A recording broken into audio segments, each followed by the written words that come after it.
But you said during that you automatically knew you wanted to help professionals, which I feel like is so interesting because when you think of photography, you don't think, let me help a certain profession.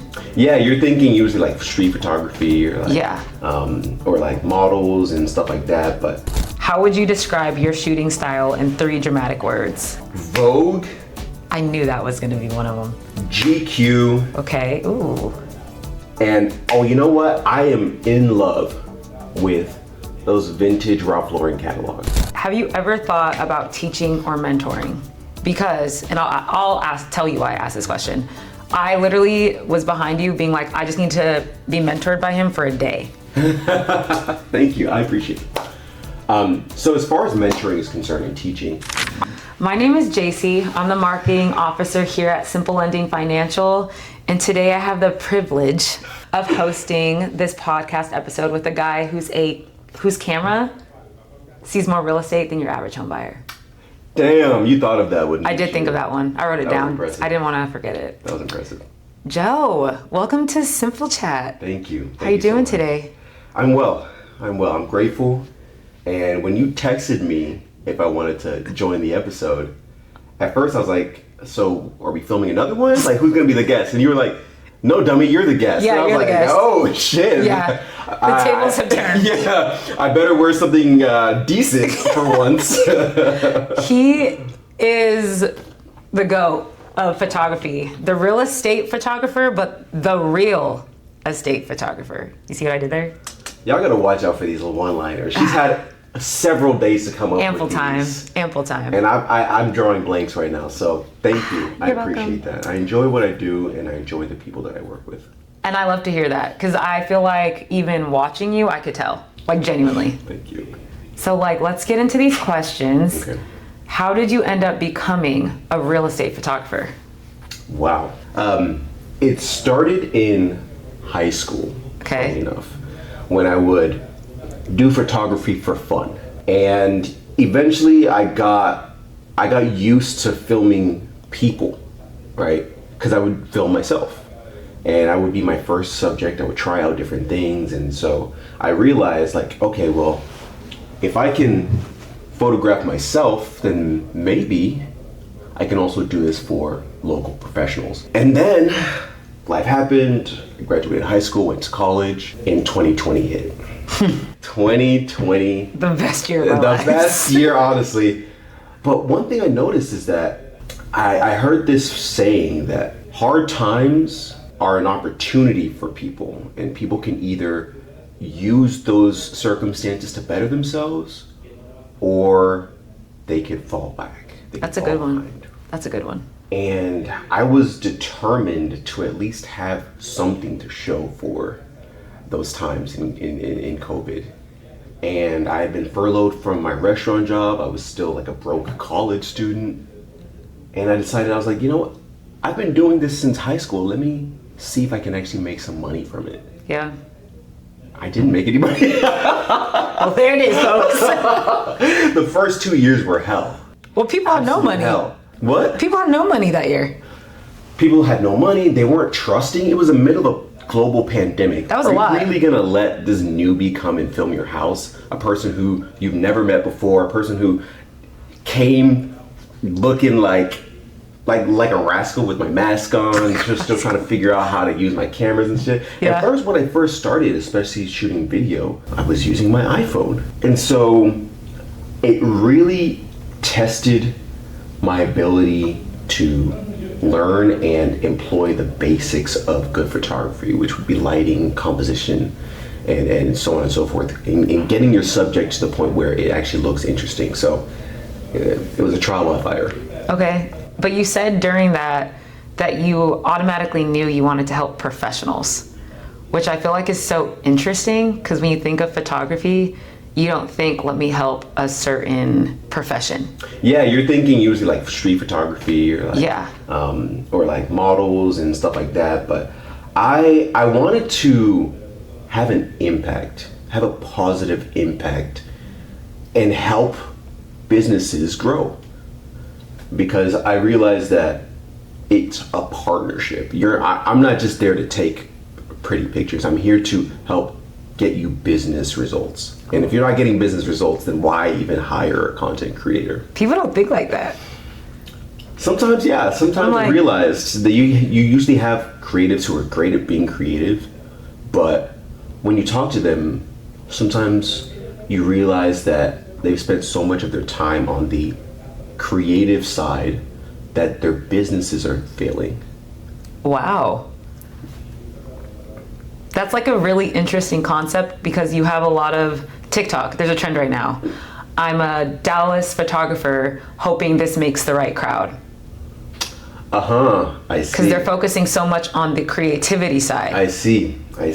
And it happens. Yeah. You know, people have their different strengths, but I always viewed this more of as a partnership, like I said earlier, that yes, you want good content, but when you get down to the real sense of it, you wanted your business to flourish. You wanted content to help bring and attract the right people, the right customers. And if my content doesn't help you do that, if it's just a bunch of pretty images, it's not going to bring those results. We need to have a strategy. We need to realize the demographic of people you're going to be coming in contact with so that you can have better revenue. Okay. I love it. Okay, next question. Have you ever thought about teaching or mentoring? Because, and I'll tell you why I asked this question. I literally was behind you being like, I just need to be mentored by him for a day. Thank you, I appreciate it. So as far as mentoring is concerned and teaching, I have realized that there are people who have the burning desire, but who might not have the complete picture. And I have created a resource for people who are not necessarily for every creator, because you just can't satisfy the needs of every creator. There are so many different niches. But within my niche, within the real estate aspect of content creation, I have understood that there needs to be a little bit of guidance to understand what to do when you first go to a house for the first time. And so I have created a resource. It's the Pro Guide to Real Estate Content. Okay. And that helps aspiring creators understand the basics of filming homes. As far as the broader audience of content creation, there are not enough hours in a day to help people shoot all of the different aspects of content, because it's wide. It's a lot. Girl, it's not just a lot. It's infinite, the amount of things that you can film. You can go from nightlife. You can go to restaurants. You can film car companies. You can film weddings. The umbrella of content creation is ever expanding, and so there's no way I could create anything that would help everybody. But for the people in my niche, I can. I love that. And he's good. I'm not just lying. Thank you. So I would tap in. Is that on your link tree? Tap in. Is the guide on your link tree on your bio? So you can access it via my website. Only if you're a real estate content creator. If you're not, if you're shooting weddings, it's not for you. Okay. It's mainly a guide that I wish was there when I was first starting, that would teach me the basics and help me hit the ground running. That's what I was gonna ask. Would you ever step outside of real estate photography? Step outside of my peoples. Yeah. Would you ever make it broader? Okay, I'll do a wedding this one time. So I have done weddings, but they were for people in real estate, right? So they were people I've worked with in the past, and they were like, I can't think of anyone else that I'd rather have shoot my wedding. Please, please, please. And so I was like, fine. That's kind of hard to say no. Yeah, especially when you've been working with a person for years. Yeah. And they want you to document such a critical moment in their life. I can't in good conscience tell them no. Because they're my peoples, right? That's fair. But as far as other stuff, I'd rather help my niche. Okay. There are a lot of other people who can assist. No, that's fair. And I like that you're staying true to yourself instead of making yourself miserable. Okay, this is kind of a funny question. Okay. If houses had dating profiles, you'd be the one doing their Tinder pictures. Okay, yeah. So how do you make a 3-bed, 2-bath look like I'm gonna swipe right? Like you're gonna swipe right. Yeah. Ooh. So, It depends on the price point. Oh, okay. Right? Okay. Because there's a difference between a 3-bedroom house in River Oaks versus a 3-bedroom house in a developing community. Okay. Right? So a 3-bedroom house in River Oaks, that's easy. You literally tell people that it's in River Oaks in the description. You take a nice sunset photo. It's sold. It's pretty much sold. They're swiping. Okay. They're swiping, right? Yeah. Right. Okay. But let's say it's a developing community, and the rest of the homes are still a little outdated, right? And it's kind of in a rougher part of town. Then at that point, you really need to focus on location. Like if it's close by the city, you need to do that. Show a drone photo right next to downtown Houston, and 9 times out of 10, if you get a nice solid dusk photo, people swipe right. Really? People love dusk. See, I'm not even thinking about like the environment. So that's why I don't have your job. I'm telling you, if you take a nice looking 3-bedroom house that's a modern build, but the house next to it is a rundown shack. Yeah. That's a left. Yeah. Swiping left. But if you manage to capture the essence, show that you're also not only getting that home, but you're getting close proximity to, let's say, a nice park, or you're close proximity to nightlife in downtown Houston. Those individuals who are looking for that will swipe right. Noted. Okay, that's kind of good to know. Because like I'm very like, when I'm looking at houses, I don't think of that when I'm looking on Zillow. Oh, really? No. So what do you typically look for? Price. Price is like the number one thing. Like price, yeah, but like I could care less about a sunset photo. So like my number one thing is, how far is the gym? How far is the gym? But see, not like nobody cares about a gym, but like not nobody. A lot. I care about a gym. I agree with you on that. You do want a decent gym nearby. However, outside of price, which is again, that's like number one. Yeah. You want to show the property in its best light. Yeah, that's fair. Because I will say, the place I'm actually living in now, they did a horrible job of photography. But when you went to see it, it was beautiful. But the lighting, now that I look at it, like now that you're saying this out loud, we were like really like, oh, this is a beautiful house. But you can't tell that because of the pictures they took. Now imagine if they had nicer photos. Not only would the seller... The house would have been gone. Exactly. Not only would the house have been gone, but the seller would have been able to charge a little bit more for that listing and still get away with it. Noted. Which the seller always wants a higher price. Yeah. And if you can deliver that as a real estate professional, they'll be singing your praises. So I'm not saying that because my business is literally rooted on this foundation, but you have to care about how your listings are presented. That's fair. Because it really shows your caliber as a professional in real estate specifically. Fair. Okay. Last question, and this is my favorite. Oh, okay. So real estate photography, but like make it fashion. Okay, think like that. How would you describe your shooting style in 3 dramatic words? Vogue. I knew that was going to be one of them. GQ. Okay. Ooh.